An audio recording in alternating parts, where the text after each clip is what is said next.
Hey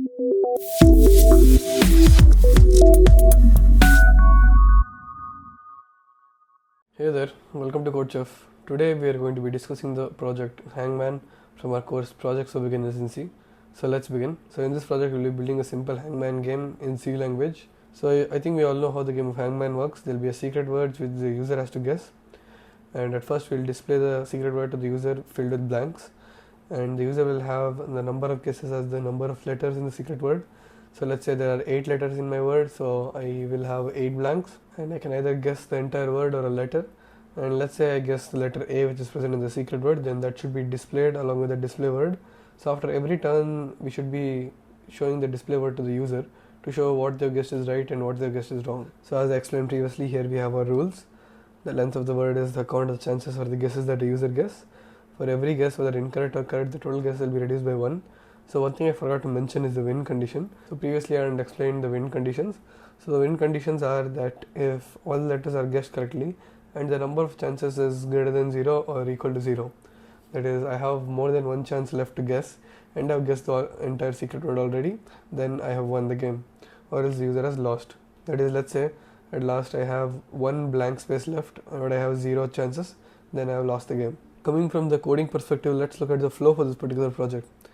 So we need to have a block or like a list which has the list of secret words, out of which the computer has to choose at random for the secret word. And we obviously need to take input from the user as to what letter or word they want to guess. And based on each guess character by the user, first we will be reducing the terms no matter whether it's a correct guess or an incorrect guess. And after reducing the term, if the guess character is present in the secret word, then we're going to display the guess character which is present in the secret word at that specific place. And if it's not present, we are simply going to print out blank spaces. So in this particular subtask of the Hangman project, we'll be looking at how we can choose a random word out of an array of words. So coming to the code, we have our choose word function where first you're going to initialize an array of words which will have a bunch of secret words which you can use. And after that, first we're going to initialize the word count, that is the number of words present in the words array. And after that, what we're going to do is that we're going to call the rand function. And after calling the rand function, we're going to make sure it's within our range by giving modulus word count. So what does this line mean?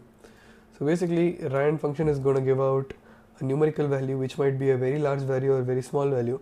For example, it can generate a 6-digit value or maybe a 3-digit value.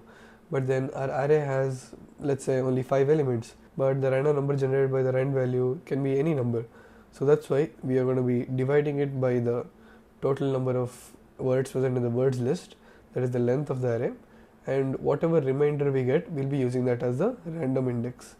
So basically, let's say right now I have my word count as 6, and I'm going to divide the random number generated by 6, and whatever remainder I get from that, I'm going to use that as an index. Modulus over here means the remainder which you get after dividing it with word count, and after which I'm going to return whatever word is present at that particular index back to the main function.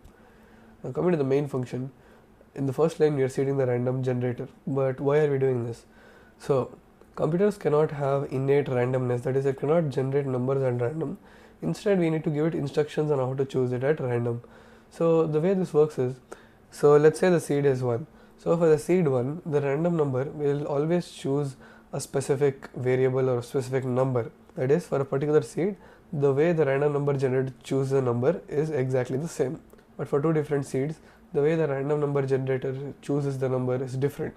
So for each seed, there will be a unique way in which the random number generator will choose the number.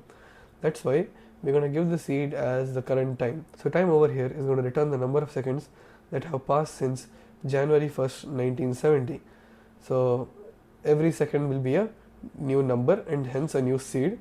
Therefore, the same seed won't be repeated and hence it will be truly random. After that, we're going to initialize an array of characters called name, which is of length 100, and then we're going to ask the user to give their name, which will be storing it in the name array.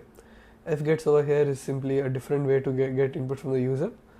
So we're going to store whatever input we get from the user in the variable name, and the size of that variable will be size of the input given by the user, and we're going to give it through the stdin stream, the standard input stream. And in the next line, we're going to be removing the new line character from the input given, and we'll be adding \0 to indicate the end of a string. because C does not have a data type called string. Instead, it's just an array of characters where we're going to use \0 to indicate that that's the end of the string. So over here we're basically removing the new line character and we're adding the end character. After that we're going to print out hello name time to play Hangman, after which we'll be calling the choose word function to choose a word at random, and then we're simply going to print out the randomly chosen word. Let's just run this code once. Let me just give Ram. So you can see I've printed out my name and I've selected a word at random. Let me just run this code once again to check whether or not it's random. So you can see I've gotten a different word this time. Let's just submit this code once. So we've passed the test case. Let's move on to the next subtask.